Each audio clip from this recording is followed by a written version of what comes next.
SS public convent school Jangipur के online class में आप सभी का स्वागत है।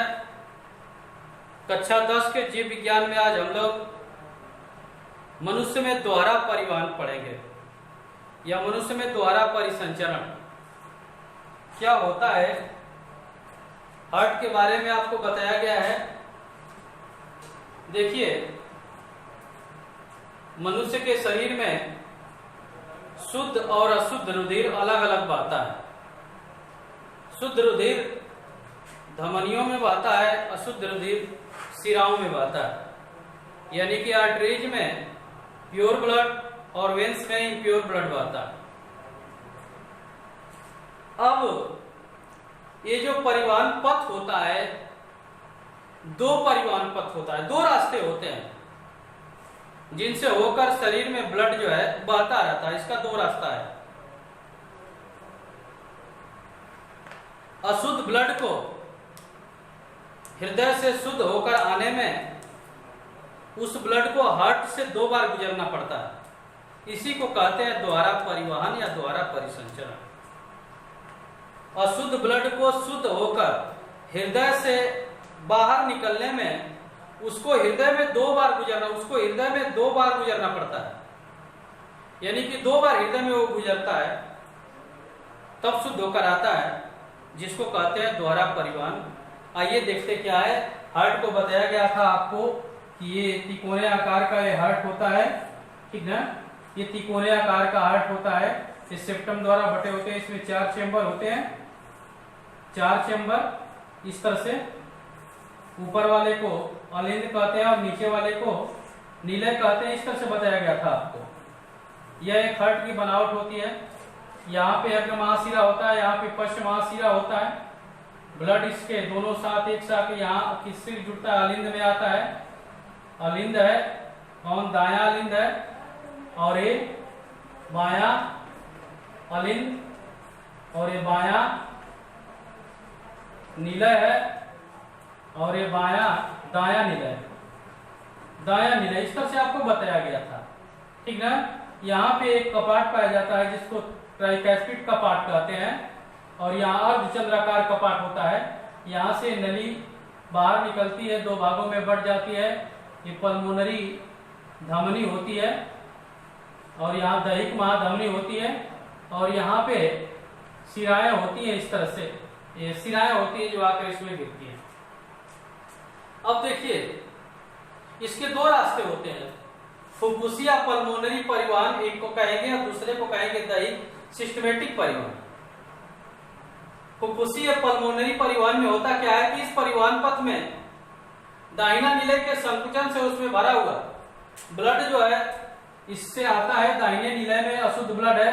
अशुद्ध ब्लड के इससे संकुचन से क्या होता है, यह जब संकुचित होता है, यह दाहिना नीलय जब संकुचित होता है तो अर्धचंद्राकार कपाट खुलता है, और अर्धचंद्राकार कपाट खुलने से ये ब्लड जो है पल्मोनरी धमनियों द्वारा एक बाएं फेफड़े को एक दाएं फेफड़े को चली जाती है। यानी कि फुफ्फुस धमनियों द्वारा शुद्धिकरण के लिए, यानी शुद्ध होने के लिए वो ब्लड कहाँ पहुंचता है, फेफड़ों में पहुंचता है। दाएं नीलय के संकुचित होने से, इसमें संकुचन होने से अर्धचंद्राकार कपाट खुलेगा, और अशुद्ध ब्लड शुद्ध होने के लिए पल्मोनरी धमनियों द्वारा फेफड़ों में पहुंचता है।